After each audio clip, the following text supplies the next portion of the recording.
I told you to stay off this set and never come back. I love that. I love that. I want you to do this right. You either do it right or you get off the set. You hear me? Get this together. It's not cutting. You make this work or I take you out. I want you off my set on the double quick. I can't hang out? Just for a minute?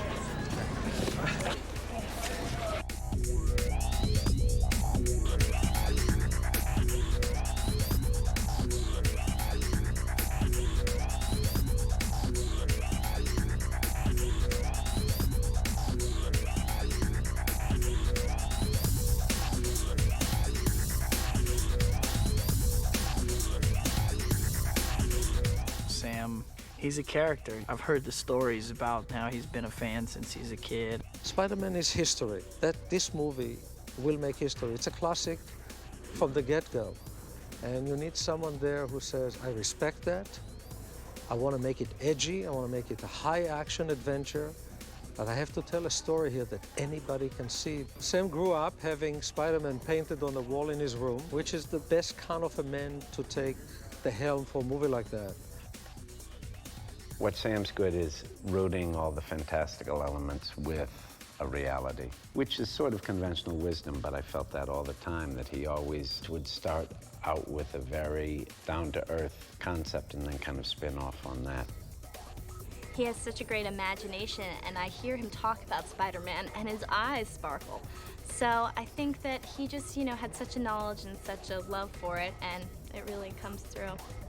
He's warm and kind, and a lot of directors, you feel as if they're standing over you with a big stick or something, but he couldn't be sweeter and more fun to work with. He's got a tremendous visual sense. He's a great visual storyteller and kind of has a great sense of how, movies, the unique thing about movies is how the pieces are put together. So he has a great sense of how to build a sequence from an action standpoint, but it always comes back to, is it good storytelling? When I first discovered Sam Raimi in my drama class in high school, I thought he was a schmuck, and now I'm convinced of it. It's great to see him at his element. Sam's the right guy to make a movie like this, because this is how his brain works. Things are magical and fanciful, and now he's got the raw cash to make it happen. There's a lot of filmmakers who would be lost in this environment, but with Sam, this is his world. This is what he does best. He brought a really wild, seat-of-the-pants style of filmmaking to Evil Dead and Evil Dead 2, and he used to work with the Coen brothers, and I think there was a lot of cross-influence way back, which went into the early Coen brothers film and Sam's films, and in their own crazy ways, they were both very influential. Spider-Man had real personality, had real problems. The character of Peter Parker was a real kid in high school, and the Spider-Man comic books were more about how these superpowers affected his real life. So I could really relate to those stories in the early Spider-Man comic books in the 60s and 70s, and he became one of my favorites. Well, I always would admire as a kid how the artists in comic books had to come up with one illustration that told the story. You'd see these very dramatic presentations in the comic books, and they had to depict exactly what was happening in the drama. I would read these comic books and learn a lot about how to tell a story with pictures. I had never made a type of picture that was widely commercially popular. I usually make dark and stranger type pictures that appeal to the general public. So I was surprised when I actually went in for an interview for Spider-Man, because I knew how they had expected it to be a very popular mass appeal picture. And all I did was explain to the executives what my love for the character was, all the great things that I had seen Stan Lee and the great artists and writers at Marvel create over the years, and I told them how much I loved it and what aspects I loved about it. And I got a call back the next day saying I had the job. Years ago, Sam and I were going to do a movie, The Mighty Thor, another Marvel character. We had planned to do that. We'd co-write it together, and he would direct it because I was too busy. But for some reason, we never got around to doing it, really. But I had gotten friendly with Sam. I had great respect for him. He's a great director, an intelligent guy, the nicest guy you could ever meet. I'm absolutely delighted that he's the one who's doing Spider-Man. I think it's very lucky that we were able to get him because he's going to do the character justice.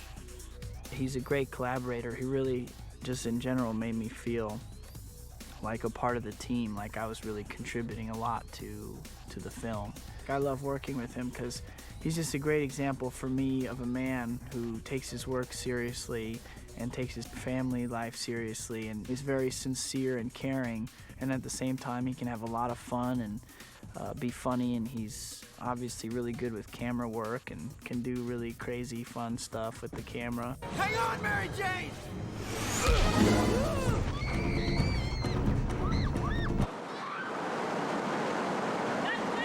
Kirsten, I forget, did you want the movie to be good or bad? Good.